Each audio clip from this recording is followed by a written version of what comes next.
Mahakama yasimama kwa muda baada ya Tundu Lissu kucharuka na kuvuruga vibaya. Ujambo na karibu kwa taarifa zetu za Kenyascope, na tafadhali kumbuka kusubscribe. Katika ukumbi wa Mahakama Kuu kanda ya Dar es Salaam, anga ya utulivu ilivunjika ghafla leo asubuhi. Sauti ya mawakili, weledi wa sheria na vishindo vya hoja vilitawala mahakama wakati kesi ya uhaini na umkabili mwenyekiti wa Chadema Tundu Lissu ilipoendelea kwa awamu nyingine ya kusisimua. Hapa ndipo moto wa hoja za kisheria ulipoanza kuwaka, wakati jamhuri ilileta ushahidi wa siri aliyepewa jina la P11, hatua iliyozua mzozo mkali wa kisheria na kimaadili hadi kufanya mahakama kusimama kwa muda. Mahakama iligeuka uwanja wa mapambano makali ya tafsiri ya sheria na uhalali wa taratibu. Shahidi huyo aliingia akiwa julikani uso, akilindwa na kile kinachoitwa kiboksi cha ulinzi wa mashahidi, kifaa kinachoficha utambulisho wa shahidi, huku akitoa ushahidi wake kwa sauti iliyopigwa mdundo wa kiteknolojia. Kwa muda ama kwa macho ya kawaida, kilichoonekana kilikuwa ni kivuli cha hofu na usiri. Kwa Tundu Lissu kilikuwa ni kitendo cha kuipotezea heshima na mamlaka mahakama ya Tanzania. Kwa ujasiri na ustadi wa kisheria, Lissu alisimama na kupinga. Alidai kwa hatua ya kumruhusu shahidi asiyeonekana kutoa ushahidi bila ruhusa maalum ya mahakama ni kuvunja misingi ya haki ya kikatiba na vilevile ya mtuhumiwa. Kwa mujibu wake, shahidi ni lazima asimame kizimbani, aonekane na majaji na ashuhudie kwa uwazi mbele ya wote wanaohusika na kesi. Kifaa hicho, alisema, hakikuombwa rasmi wala kuidhinishwa na jopo la majaji linalosikiza kesi hiyo, na hivyo matumizi yake ni batili kisheria. Mzozo huu uliweka mahakama katika tafakari nzito. Ilikuwa ni zaidi ya hoja ya kiufundi, ilikuwa changamoto ya mfumo mzima wa utoaji haki. Na Tundu Lissu hakusimama tu kama mtuhumiwa, alionekana kama mwanasheria anayejitokeza kupinga kile alichokiona kama matumizi mabaya ya mamlaka na udanganyifu wa taratibu. Alipofungua nyaraka alizokuwa amebeba,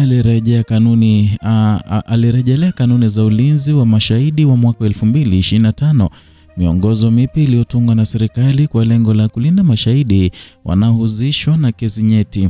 Lissu aliweka hoja kwamba kanuni hizo hazikufuata utaratibu unaotakiwa kisheria. Alisema kuwa maombi ya ulinzi wa mashahidi yaliyowasilishwa kwa mahakama yalikuwa na mapungufu makubwa. Hakukuwa na majina ya mashahidi wala maelezo ya vitisho vinavyodai kukumbana navyo. Na kwa maneno yake, amri ya ulinzi ilitolewa kwa misingi ya taarifa zisizo kamili na hivyo kuifanya iwe batili kisheria. Kwa mujibu wa hoja zake, jaji aliyetoa amri hiyo, Mheshimiwa Mtembwa, alipewa taarifa zisizotimilifu, jambo ililoficha ukweli muhimu kuhusu uhalali wa mashahidi hao, na hivyo alisema Lissu, mashahidi hao hawako chini ya ulinzi halali wa kisheria na ushahidi wao unapaswa kutupiliwa mbali. Katika sehemu nyingine ya hoja zake, Lissu alikwenda mbali zaidi, akibomoa msingi wa mzima wa kisheria unaounga mkono kanuni hizo za mwaka 2025. Alisema kuwa kanuni hizo haziwezi kutumika katika kesi yake kwa sababu zilitungwa baada ya kesi kuanza, na kwa mantiki ya sheria kanuni mpya haziwezi kurudi nyuma kutumika kwenye kesi zilizokuwa zikisubiri uamuzi. Aliongeza kuwa sheria ya marekebisho ya sheria mbalimbali ya mwaka 2018, ambayo ndio msingi wa kuzalisha kanuni hizo, haijawahi kuchapishwa katika gazeti la serikali, na ni kitendo ambacho ni lazima kisheria ili sheria iwe na nguvu ya kisheria, na bila kuchapishwa ilisitiza kuwa sheria hiyo ni sawa na haipo, na kwa mujibu wake hakuna ushahidi wowote kwamba sheria hiyo imewahi kuchapishwa au kuwekwa katika maktaba rasmi ya serikali. Hoja hizo ziliibua ukimya mzito ndani ya ukumbi wa mahakama. Ilikuwa kama mizinga ya kisheria iliyolipuliwa taratibu, na kila hoja ikiandamana na rejea za vifungu, kanuni na taratibu za mahakama. Watazamaji na waandishi wa habari waliokuwa wamejaa ndani ya mahakama walishuhudia jinsi kesi hiyo ilivyogeuka kutoa tuhuma za uhaini wa mjadala wa kina wa uhalali wa taratibu za kisheria nchini. Upande wa mashtaka ukiongozwa na wakili wa serikali Nasoro Katuga ulijikuta ukikabiliwa na changamoto nzito na kujibu hoja hizo tata. Baada ya ukimya wa muda mfupi, Katuga alisimama na kuiomba mahakama muda zaidi wa kujiandaa. Alieleza kuwa hoja za Lissu ni nyingi, nzito na zinahitaji maandalizi ya kina kabla ya kutoa majibu rasmi ya kisheria.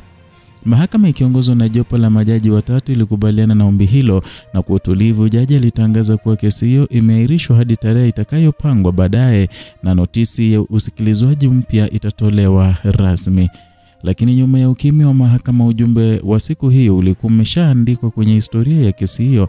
Kesi ya uhaini ya Tundu Lissu, ambayo tayari imekuwa gumzo la kitaifa, imegeuka zaidi ya mjadala wa kisiasa. Sasa imekuwa kipimo cha nguvu na udhaifu wa mfumo wa haki wa Tanzania, mashindano ya kisheria yanayoweza kubadilisha tafsiri ya haki na uwazi katika mahakama za nchi hiyo.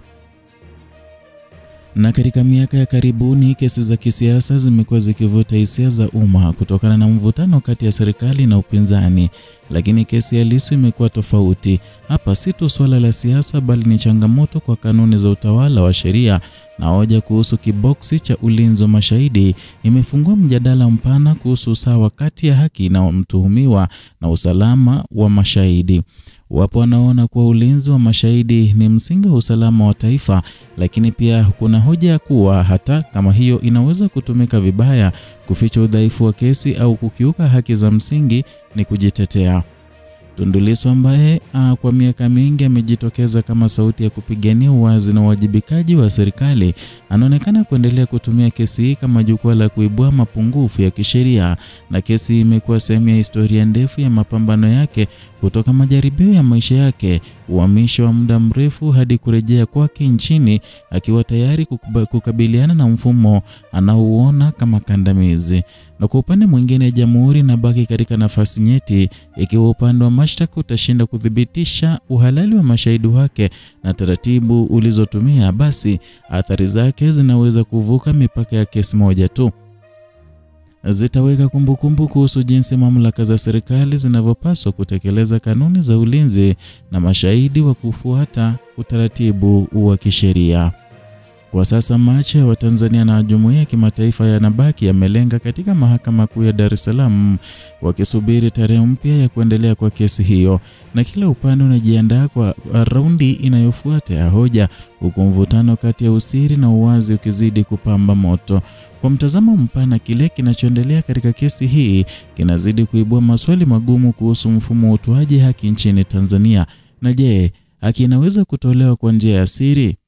Je, ni sahihi kwa mshahidi kufichwa uso wakati ushahidi wao unaweza kumtia mtu hatiani na kwa tuhuma nzito kama uhaini?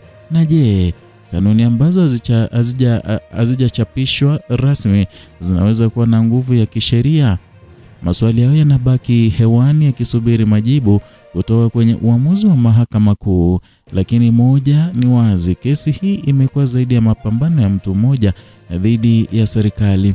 Ni mapambano kati ya dhana mbili kuu ambazo ni usalama wa haki na mahali ambapo kila upande unadai kulinda taifa, lakini njia wanazotumia zinaonyesha mtazamo tofauti ya maana halisi ya haki. Kwa sasa ukimya umetawala tena katika ukumbi wa mahakama kuu. Jaji ameshaondoka, mawakili walitoka nje wakiwa wamebeba mafaili mazito, na Tundu Lissu amesimama kwa muda mfupi kabla ya kuondoka akitazama viti vilivyoachwa tupu. Kesi hiyo itarejea, lakini majadiliano ya leo yameacha alama isiyofutika. Kesi ya uhaini dhidi ya Tundu Lissu inaendelea kuwa jaribio la uadilifu wa mfumo wa sheria wa Tanzania. Ni hadithi ya taifa linalojaribu kupima uzito wa haki katika mizani ya usiri, na hadithi hiyo bado haijamalizika. Kila uamuzi utakaotolewa utakuwa heshima ama sehemu ya urithi wa kisheria wa nchi, urithi unaoweza ama kuimarisha imani kwa mahakama au kuibua maswali mapya kuhusu mipaka ya haki na mamlaka. Ni hayo tuliokuandalia leo kutoka hapa Kenyascope, channel yako pendwa ambayo inakuletea uchambuzi wa kina bila kupindisha, bila kupendelea sehemu moja. Kumbuka kusubscribe, kulike na kushare video zetu, na vile kugonga alama ya kengele ili uwe ukipata alerts kila wakati tunapoweka content mpya.